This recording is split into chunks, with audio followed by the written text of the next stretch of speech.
मीरा अपनी बकरी मोती के लिए जंगल से घास लेकर आ रही थी।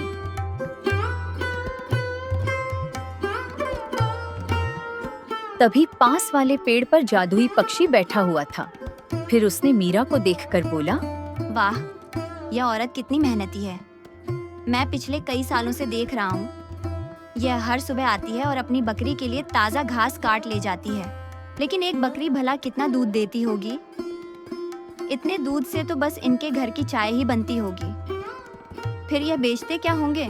मैं एक जादुई पंछी हूँ, क्यों ना मैं एक गाय बनकर इनके घर चला जाऊं। फिर यह मेरे दूध को बेचकर यह आराम से अपनी जिंदगी जी पाएंगे। हाँ, यह ठीक रहेगा। वैसे भी यह औरत बहुत ही दयालु और अच्छी लग रही है। इतना कहकर पक्षी पेड़ से नीचे उतरा और एक सुनहरी रोशनी के साथ एक सुंदर सी गाय में बदल गया। और गाय मीरा के पास आकर बोली, हे दयालु औरत, मेरा इस जंगल में कोई नहीं है और मैं अकेली रहती हूँ। क्या तुम मुझे अपने घर पर ले चलोगी? मैं इसके बदले में तुम्हें ढेर सारा दूध दूंगी। गाय की बात सुनकर मीरा हैरान हो गई। ये कैसे हो सकता है? मैं कहीं सपना तो नहीं देख रही हूँ। ये गाय तो बोल रही है। वो सब ठीक तो है ना? पहले तुम ये बताओ कि तुम बोल कैसे रही हो? मैंने तो पहली बार किसी गाय को इंसान की आवाज में बोलते हुए देखा है। दरअसल मैं एक जादुई गाय हूँ, इसीलिए मैं इंसानों की तरह बोल सकती हूँ, उनकी बातें समझ सकती हूँ। तो मैं ये कह रही थी कि तुम मुझे अपने घर ले चलो और फिर शाम सुबह हरी भरी घास खिला देना। उसके बदले में मैं तुम्हें ढेर सारा दूध दूंगी। तुम उस दूध को बेचकर अपने जीवन का गुजारा आराम से कर पाओगी। वैसे भी एक बकरी से तुम्हारा क्या ही होगा। गाय की बात सुनकर मीरा बहुत खुश हुई। तुम सच कह रही हो। अगर ऐसा हो जाएगा तो हमारा जीवन बहुत अच्छा हो जाएगा। हमारे जीवन की सारी परेशानियां खत्म हो जाएंगी। अगर ऐसी बात है तो चलो मेरे साथ। मीरा उस गाय को लेकर घर आने लगी।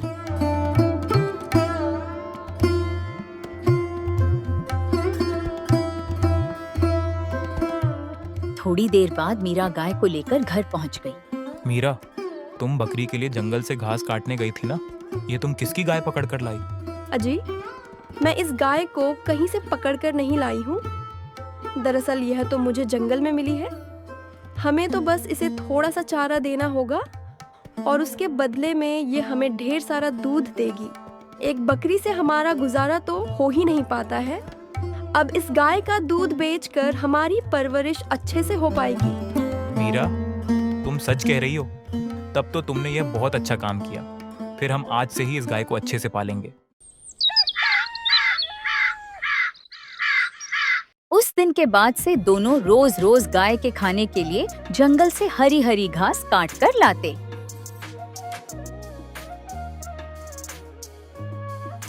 ऐसे ही कुछ दिन गुजरते गए और फिर कुछ दिनों के बाद धीरज जमींदार भूपेंद्र के घर रोज दूध देने जाया करता था।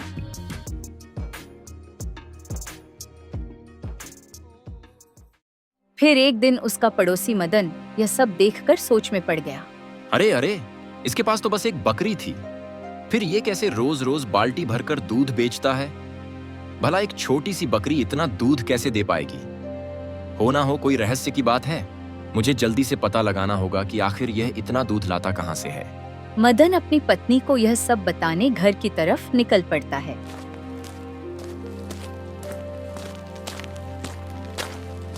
थोड़ी देर के बाद मदन घर पहुंचता है।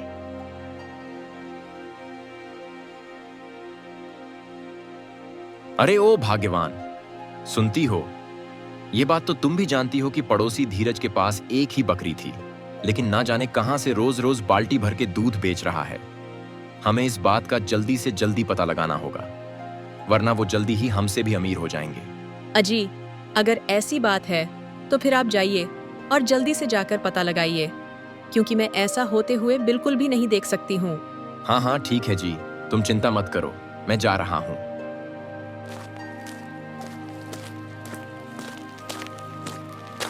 मदन धीरज के घर पहुंचा और चोरी चोरी सब कुछ देखने लगा।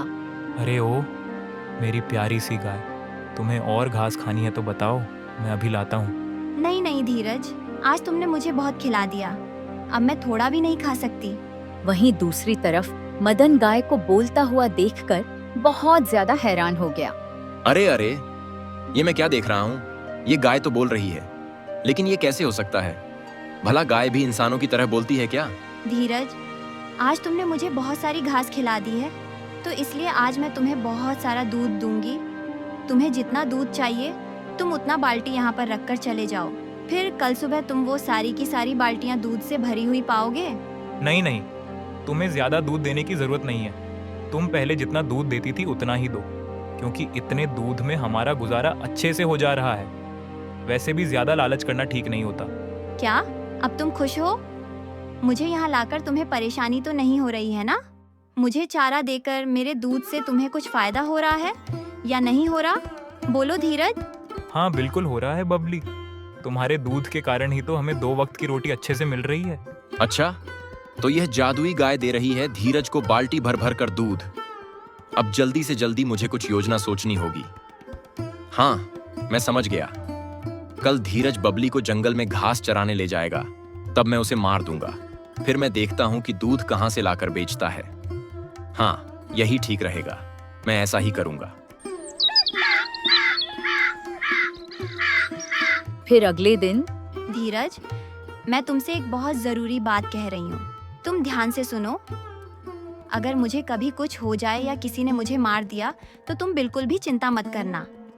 और जिस पेड़ के नीचे से मैं तुम्हारी पत्नी को मिली थी, उसी पेड़ की पत्तियां लाकर मेरे सिर पर रख देना।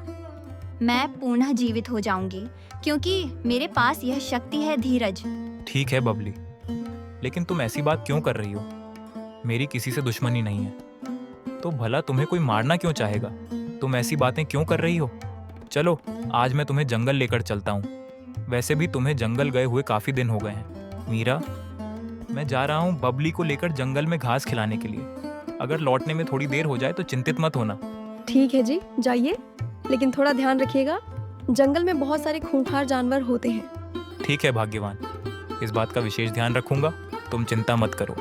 धीरज अपनी गाय को लेकर जंगल की ओर निकल पड़ा।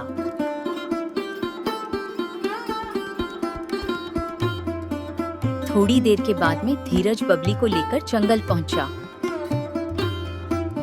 उसके बाद बबली जंगल की हरी भरी घास खाने लगी। ओहो, आज कितनी गर्मी है। मैं उस पेड़ के नीचे आराम कर लेता हूँ। हाँ, ये ठीक रहेगा।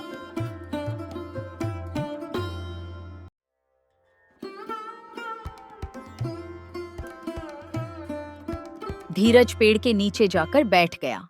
वहीं दूसरी तरफ मदन झाड़ियों के पीछे छुपा हुआ था। इस गाय को तो मारना ही पड़ेगा, क्योंकि वो गाय मेरे रास्ते का कांटा है। मदन बबली के पीछे जाता है। तभी अचानक धीरज को बबली के जोर जोर से चिल्लाने की आवाज सुनाई पड़ती है। बबली की आवाज सुनकर धीरज तुरंत नींद से उठ गया। अरे, क्या हुआ बबली को अचानक इतनी जोर जोर से क्यों चीखने लगी? कोई बात तो है, मुझे जाकर देखना चाहिए।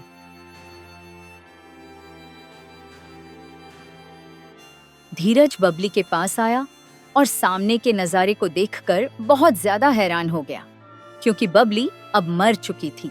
धीरज यह सब कुछ देखकर बहुत ज्यादा दुखी हुआ। उसकी आंखों से आंसू निकलने लगे। हे ईश्वर, ये कैसे हो गया? आखिर मेरी बबली कैसे मर गई? चलो, अब दुखी होकर क्या फायदा? जो होना था सो हो चुका। अब मुझे घर जाकर सब लोगों को यह बात बता देनी चाहिए।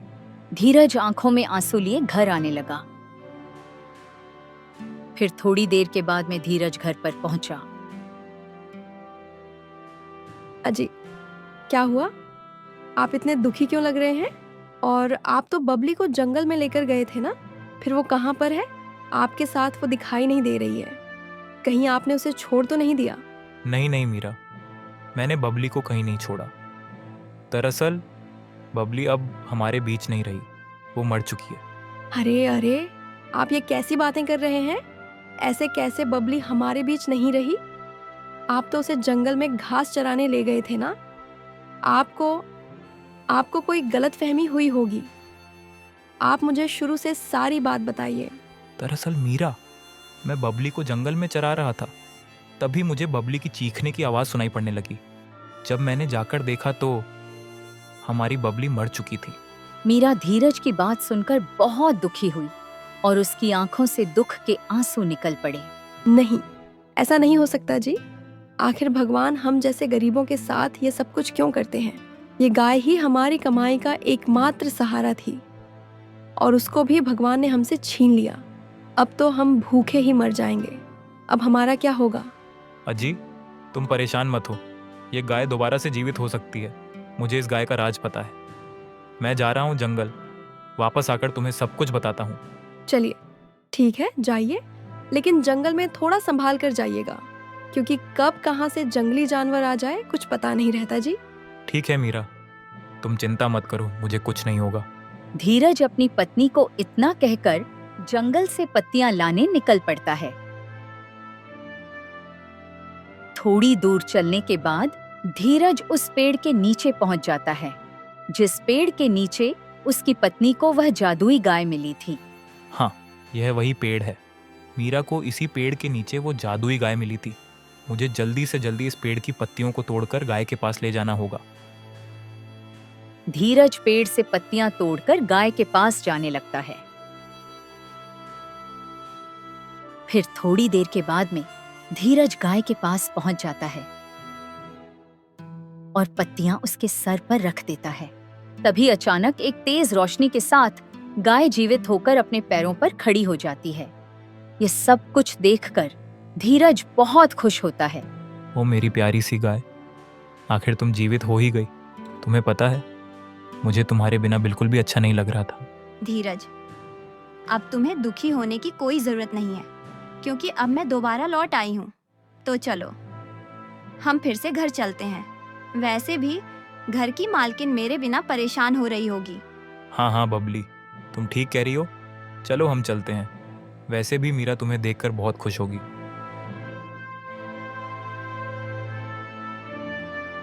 धीरज जादुई गाय को लेकर घर आ जाता है। धीरज ने अपनी पत्नी को सब कुछ बताया। धीरज की बात सुनकर मीरा बहुत खुश हुई। ओ मेरी प्यारी गाय, मैं तुम्हारे बिना बहुत परेशान हो गई थी। तुम्हें पता है, जब से तुम्हारे साथ ऐसा हुआ था, तब से हम सब ने ठीक से खाना भी नहीं खाया। कोई बात नहीं मालकिन, अब आप बिल्कुल भी चिंता मत कीजिए। अब मैं आ चुकी हूँ। अब मैं पहले की तरह ठीक हो जाऊंगी और आज के बाद तुम सब मुझे प्यार से बबली कहकर बुलाना। अजी, घर में कुछ खाने को नहीं है और हमारे पास पैसे भी नहीं हैं। अब हम क्या करें? धीरज, तुम पैसों की चिंता मत करो। बस तुम अंदर से बाल्टी लेकर आओ, फिर मैं तुम सबको ढेर सारा दूध दूंगी। ठीक है, कोई बात नहीं बबली, तुम्हें ज्यादा दूध देने की जरूरत नहीं है। तुम पहले जितना दूध देती थी उतना ही आज भी दो। हमारे लिए वही बहुत ज्यादा है। धीरज अंदर से बाल्टी लेने चला जाता है।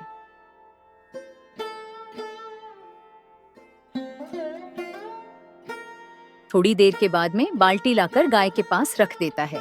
अचानक एक जादुई रोशनी के साथ वो बाल्टी दूध से भर जाती है। अरे वाह बबली, तुम्हारा दूध तो बहुत गाढ़ा है। बबली, अभी तो मेरे पास घास नहीं है, तो तुम अभी क्या खाओगी? कोई बात नहीं धीरज, हमारे पास तो एक केले का पेड़ है ना, तो वही लाओ। दूध देकर मैं बहुत थक गई हूँ। तभी पीछे से मदन आ गया और वो ये सब कुछ देखकर हैरान हो गया। अरे अरे, मैंने तो इस गाय को जंगल में ही मार दिया था, फिर यह गाय जीवित कैसे हो गई? मुझे तो कुछ समझ में नहीं आ रहा। मुझे जल्दी से जल्दी कुछ करना चाहिए। ठीक है भाग्यवान, मैं जमींदार बाबू के घर जा रहा हूँ दूध देने। शाम तक लौट आऊंगा। अगर लौटने में थोड़ी देर हो जाए तो तुम चिंता मत करना। ठीक है जी, जाइए, लेकिन रात होने से पहले लौट आइएगा और घर आते समय थोड़े से चावल लेते आइएगा। धीरज दूध लेकर जमींदार के घर की तरफ निकल पड़ता है। फिर थोड़ी देर के बाद में धीरज जंगल के बीचों बीच पहुंचा। उसने देखा कि एक बूढ़ी औरत अपनी कुटिया के सामने खाट पर बैठकर रो रही थी।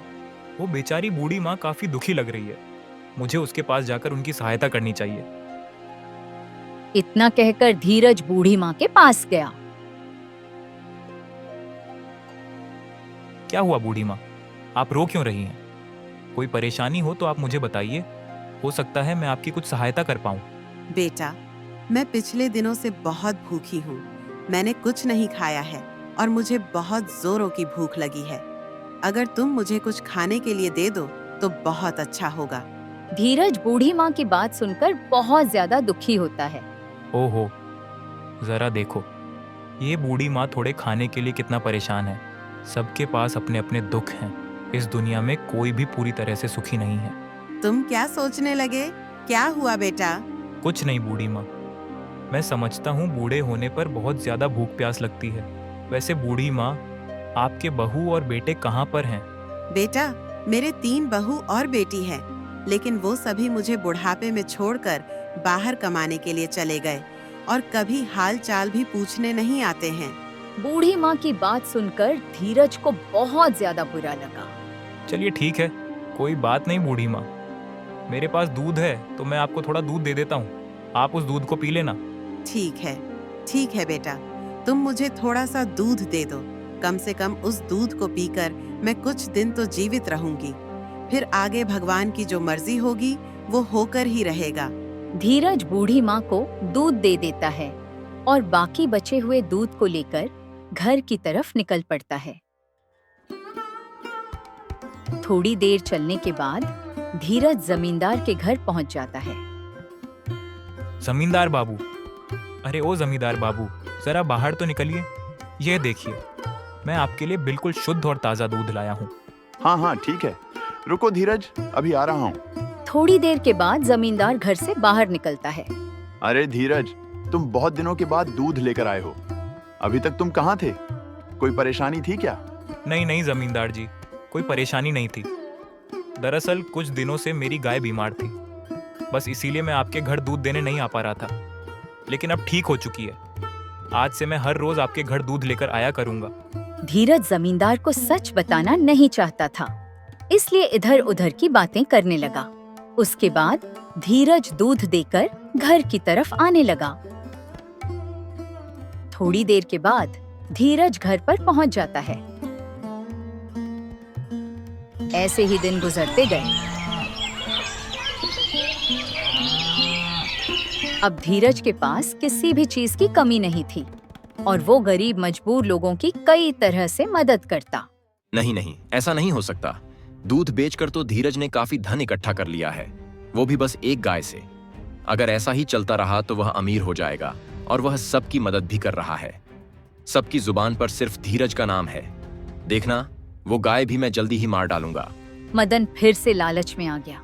गांव में यह बात बिल्कुल आग की तरह फैल जाती है कि धीरज के पास एक जादुई गाय है। फिर जमींदार बाबू को भी बबली के बारे में पता चल जाता है। उसके बाद जमींदार भी गाय के लालच में आकर धीरज के घर पहुंचता है।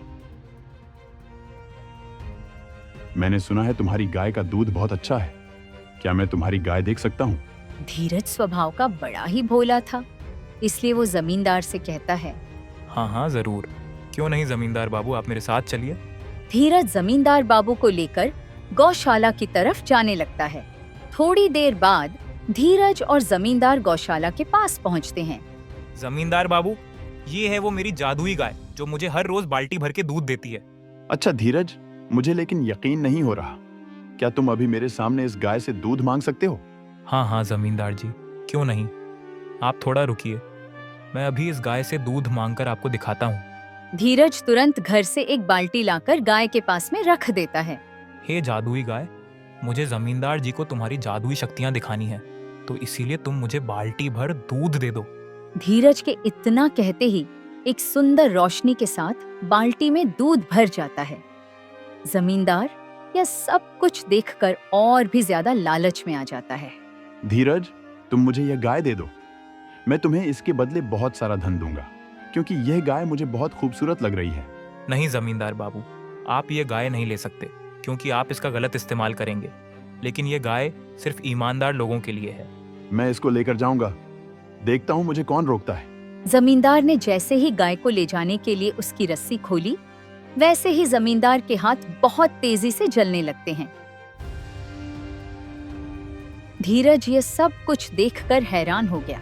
तुम चिंता मत करो धीरज, यह दुष्ट जमींदार बहुत दिनों से लोगों को परेशान कर रहा है, इसलिए आज मैं इसे सजा देकर ही रहूंगी। धीरज, मुझे माफ कर दो। आज के बाद ऐसी गलती मैं कभी नहीं करूंगा। मुझे तुम्हारी गाय नहीं चाहिए धीरज। धीरज, तुम मुझे बचाओ। देखिए जमींदार बाबू, मैं गाय के दूध को बेचकर जो पैसे कमाता हूँ उसका ज्यादातर हिस्सा गरीबों को दान कर देता हूँ, लेकिन आप गरीबों की फसल और जमीन जबरदस्ती छीन लेते हैं, इसीलिए यह गाय आपके लिए नहीं है।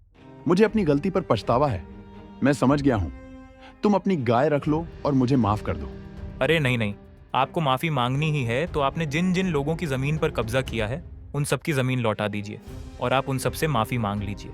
अब जमींदार को भी अपनी गलतियों का पछतावा होने लगा। उसके बाद जमींदार अपनी गलतियों का प्रायश्चित करने के लिए निकल पड़ता है। तू भी चली जा बबली, मुझे अब तुम्हारी जरूरत नहीं है। तुमने मुझे जो दिया है उससे मैं व्यापार करके बाकी की जिंदगी गुजार सकता हूँ। अब किसी और ईमानदार और मजबूर इंसान की मदद करो। तुम बहुत अच्छी हो। जिंदगी भर लोगों के साथ रहना। ईश्वर भी तुम्हारे दिल की इच्छा पूरी करे। फिर मैं चलती हूँ। वहीं दूसरी तरफ जमींदार सारे लोगों का धन और खेत उन्हें वापस कर देता है। फिर जरूरतमंद लोगों की मदद भी करने लगता है। उस दिन से सब हंसी खुशी रहने लगते हैं।